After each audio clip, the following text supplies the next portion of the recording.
Hello everyone, welcome to online study YouTube channel. Online study YouTube চ্যানেলে আপনাদের সবাইকে স্বাগত।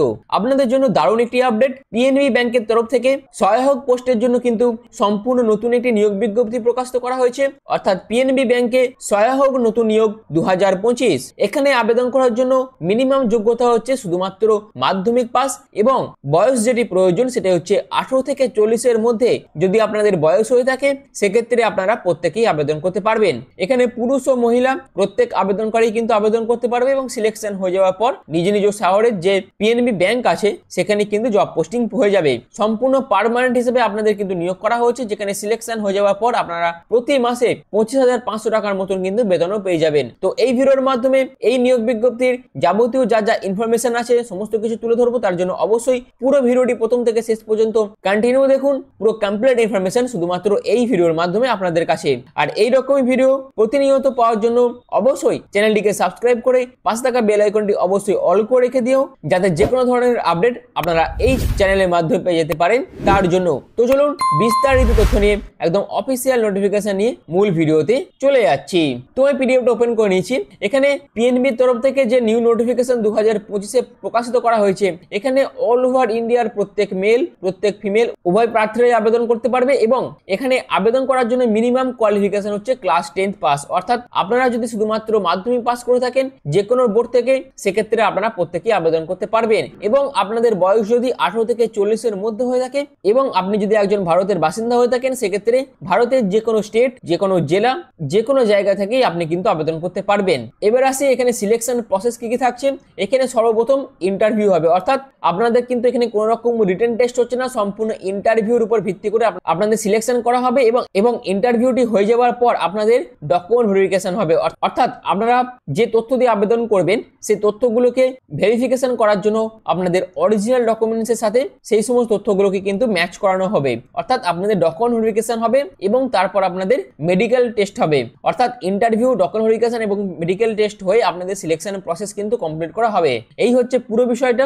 এবার আসে এখানে আবেদন মূল্য কত টাকা লাগছে। এখানে আবেদন করার জন্য কিন্তু কোনো রকম আবেদন মূল্য লাগছে না, অর্থাৎ কোনো কাস্টকেই কিন্তু কোনো রকম আবেদন মূল্য জমা করতে হবে না। সম্পূর্ণ ফ্রি অফ কস্ট আপনারা কিন্তু এখানে আবেদন করতে পারবেন এবং এখানে আবেদন করার জন্য আপনাদের কি কি ডকুমেন্টস এর প্রয়োজন আছে তার মধ্যে হচ্ছে অবশ্যই আপনাদের আধার কার্ডের ডকুমেন্টস এর প্রয়োজন আছে, ক্লাস 10 এর মার্কশিট এবং সার্টিফিকেটের প্রয়োজন আছে, আপনার valid mobile number, valid email আইডির প্রয়োজন আছে, রিসেন্ট পাসপোর্ট সাইজ ফটোগ্রাফের প্রয়োজন আছে, সিগনেচারের স্ক্যান কপির প্রয়োজন আছে, তারপর কাস্ট সার্টিফিকেট আপনাদের প্রয়োজন আছে, অর্থাৎ যারা যারা কাস্টে বিলং করবেন তাদের ক্ষেত্রে কাস্ট সার্টিফিকেটের প্রয়োজন আছে।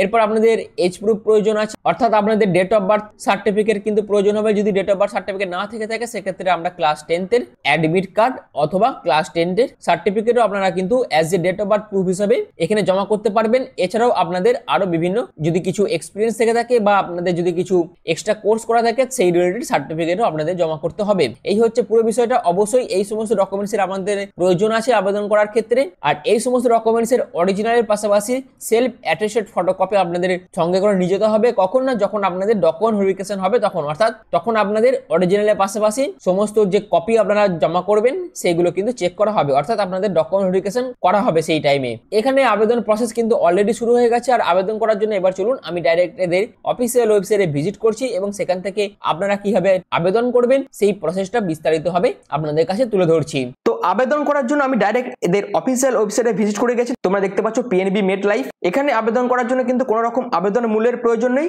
যার বিস্তারিত তথ্য আমি অলরেডি তোমাদের দেখিয়েছি। অর্থাৎ পিএনবি মেট লাইফে আবেদন করার জন্য কিন্তু পিএনবি তরফ থেকে কোনো রকম টাকা কিন্তু চার্জ করা হয় না, অর্থাৎ কোনো রকম আবেদন মূল্যের প্রয়োজন নেই। সম্পূর্ণ ফ্রি অফ কস্ট তোমরা আবেদন করতে পারবে এবং যে সমস্ত তথ্য দিয়ে তোমরা আবেদন করবে সেই সমস্ত তথ্যের উপর ভিত্তি করে তোমাদের ফর্ম স্ক্রুটিনি করা হবে। স্ক্রুটিনি করার পর যারা যারা যোগ্য প্রার্থী তাদেরকে কিন্তু ইন্টারভিউর জন্য ডাকা হবে। তোমাদের এখানে ইন্স্যুরেন্স অ্যাডভাইজার পোস্টে নিয়োগ করা হচ্ছে। এই সমস্ত বিষয়ে আমি যাবতীয় যা যা আছে সবকিছু তোমাদের কাছে বিস্তারিতভাবে ক্লিয়ার করে দিয়েছি।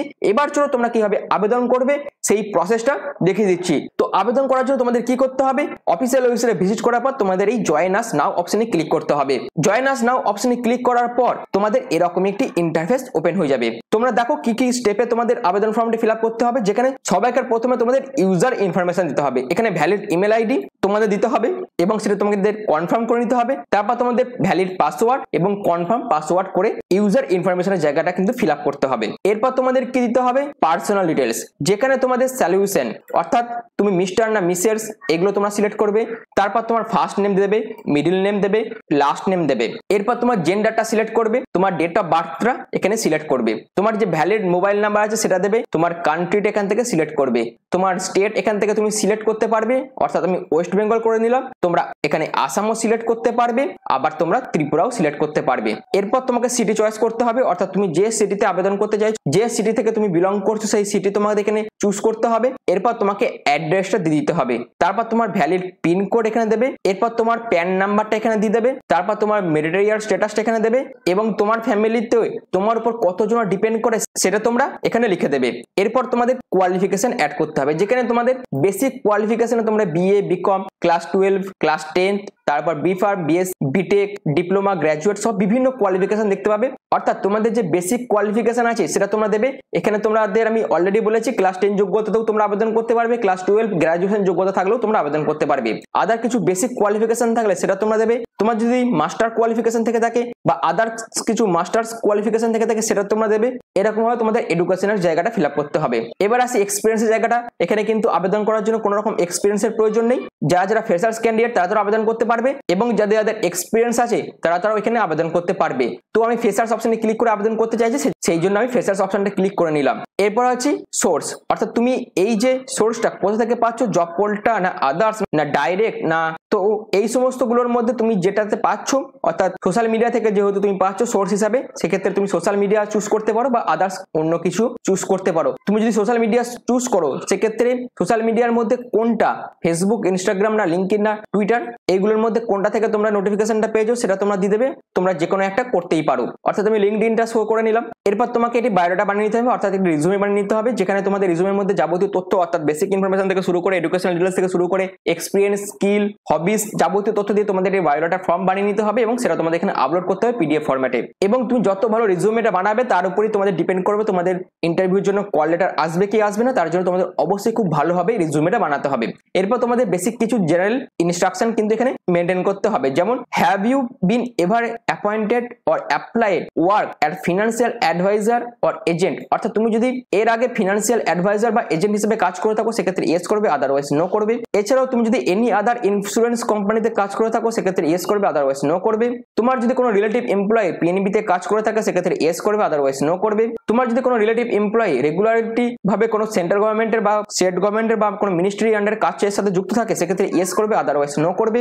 এবং তোমার যদি কোনো রিলেটিভ কোনো ব্যাংকের সাথে ভবিষ্যতে কাজ করেছে বা বর্তমানে কাজের সাথে যুক্ত আছে, যেমন Punjab national bank, Karnataka bank বা জম্মু কাশ্মীর ব্যাংক, এই সব ব্যাংকের সাথে যদি তোমার কোনো রিলেটিভ কাজে যুক্ত থাকে সেক্ষেত্রে ইয়েস করবে, আদারওয়াইজ নো করবে।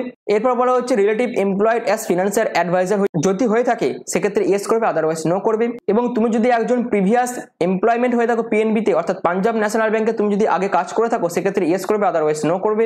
তুমি যদি পিডব্লিউবিডি ক্যাটাগরি হয়ে থাকো সেক্ষেত্রে ইয়েস করবে, আদারওয়াইজ নো করবে। তোমার যদি কিছু মেডিকেল প্রবলেম থেকে থাকে অর্থাৎ মেডিকেল প্রবলেম অর ইলনেস যদি তোমার থেকে থাকে সেক্ষেত্রে ইয়েস করবে, আদারওয়াইজ নো করবে। এবং তোমার উপর যদি কিছু লিগাল কেস থেকে থাকে, যেটা হচ্ছে have you been convicted by any legal authority for any civil criminal offence যদি থেকে থাকে তোমার নামে সেক্ষেত্রে ইয়েস করবে, আদারওয়াইজ নো করবে। এরপর তোমাদের ডিক্লারেশন অপশনে আই এগ্রি অপশনে ক্লিক করতে হবে এবং ফাইনাল সাবমিট করার আগে পুরো ফর্মটা একবার চেক করে নিয়ে তোমাদের ফাইনাল সাবমিট করতে হবে। এইরকম ভাবে তোমাদের পুরো ফর্মটা কিন্তু ফিল আপ করতে হবে। আর একটা কথা বলে রাখছি এখানে কিন্তু কোনো রকম এডিট উইন্ডো ওপেন হবে না, সম্পূর্ণ তোমরা আবেদনের টাইম যে সঠিক তথ্যগুলো দিয়ে আবেদন করবে তার উপর ডিপেন্ড করে তোমাদের কিন্তু সিলেকশন করা হবে। যদি তোমাদের কিছু ভুল থেকে থাকে ফর্মের মধ্যে অর্থাৎ আবেদনের টাইম যদি তোমরা কিছু ভুল করে থাকো সেক্ষেত্রে তোমরা তোমরা আর কিছু চেঞ্জ করতে পারবে না, তোমাদের ফর্ম কিন্তু সম্পূর্ণভাবে রিজেক্ট করে দেওয়া হবে। এই হচ্ছে পুরো প্রসেসটা। অর্থাৎ পিএনবি মেড লাইফের তরফ থেকে ইন্স্যুরেন্স অ্যাডভাইজার পোস্টে যে নিয়োগ বিজ্ঞপ্তি প্রকাশিত করা হয়েছিল তার বিস্তারিত আপডেট আমি তোমাদের এই ভিডিওর মাধ্যমে দিলাম, এবং তোমরা কিভাবে আবেদন করবে সেই প্রসেসও আমি তোমাদের এই ভিডিওর মাধ্যমে দেখিয়ে দিলাম। তো আশা করি তোমাদের কাছে পুরো বিষয়টা ক্লিয়ার করতে পেরেছি। যদি তোমাদের কাছে এই ইনফরমেশনটা ইনফরমেটিভ মনে হয় তাহলে অবশ্যই এই ধরনের বিভিন্ন ধরনের জব আপডেটের পাশাপাশি বিভিন্ন ধরনের ইনফরমেটিভ ভিডিও পাওয়ার জন্য তোমরা চ্যানেলটিকে সাবস্ক্রাইব করে পাশে থাকা বেল আইকনটি অবশ্যই অল করে রেখে দিও। তো ভিডিওটি এখনের মতন এইটুকুই। পুরো ভিডিওটি প্রথম থেকে শেষ পর্যন্ত দেখার জন্য তোমাদের অসংখ্য ধন্যবাদ।